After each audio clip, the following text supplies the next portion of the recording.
नमस्कार, मी पद्मावती। आज मी तुम्हाला दाखवत आहे उपवासाच्या साबुदाण्याची खिचडी। तर त्याचं साहित्य बघूया।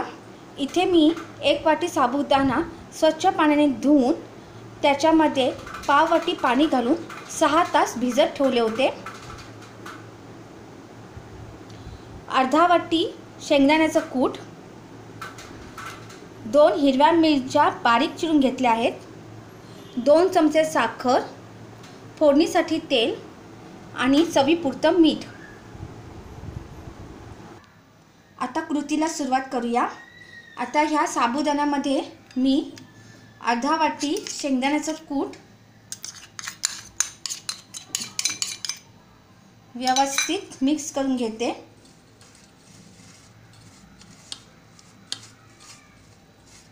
एक वाटी असेल तर अर्धा वाटी शेंगदाण्याचं कूट घ्यायचं। तसंच इथे मी पाव चमचा मीठ घेत आहे। तुम्ही तुमच्या चवीनुसार मीठ घ्यायचं आहे।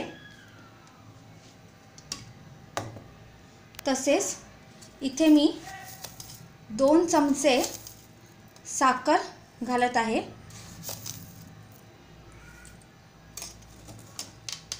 आणि हे व्यवस्थित असं मिक्स करून घेत आहे।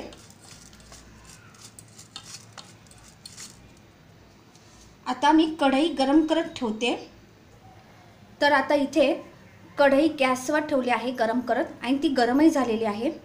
इथे मी शेंगदाणा तेल घालत आहे। उपासाला शेंगदाणा तेल चालते। तेल थोडं गरम होऊ द्यायचं आहे। तेल गरम झालेलं आहे। आता मी मिरच्या घालते। मिरच्या थोड्या तडतडू देणार आहे।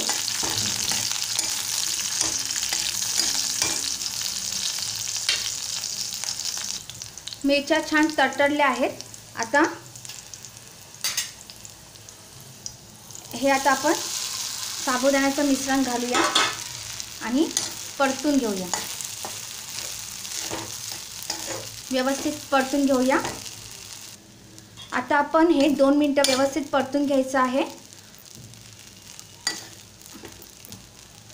2 मिनिटं व्यवस्थित परतून झालेलं आहे। आता आपण डिश असं कढईवर ठेवणार आहोत आणि 2-3 मिनिटं थांबणार आहोत। 2-3 मिनिटं थांबायचं। तर आता आपण डिश काढून घेणार आहोत।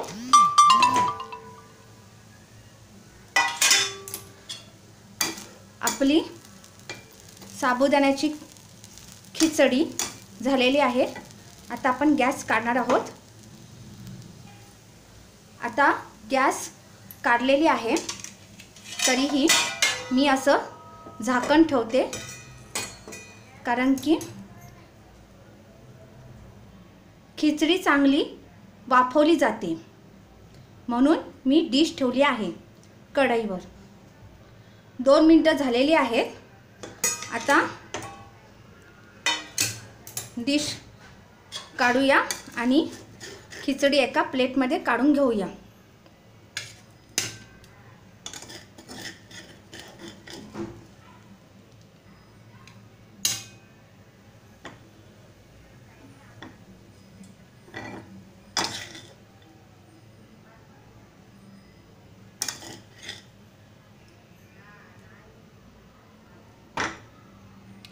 तर अशा पद्धतीने उपवासाची साबुदाण्याची खिचडी करतात।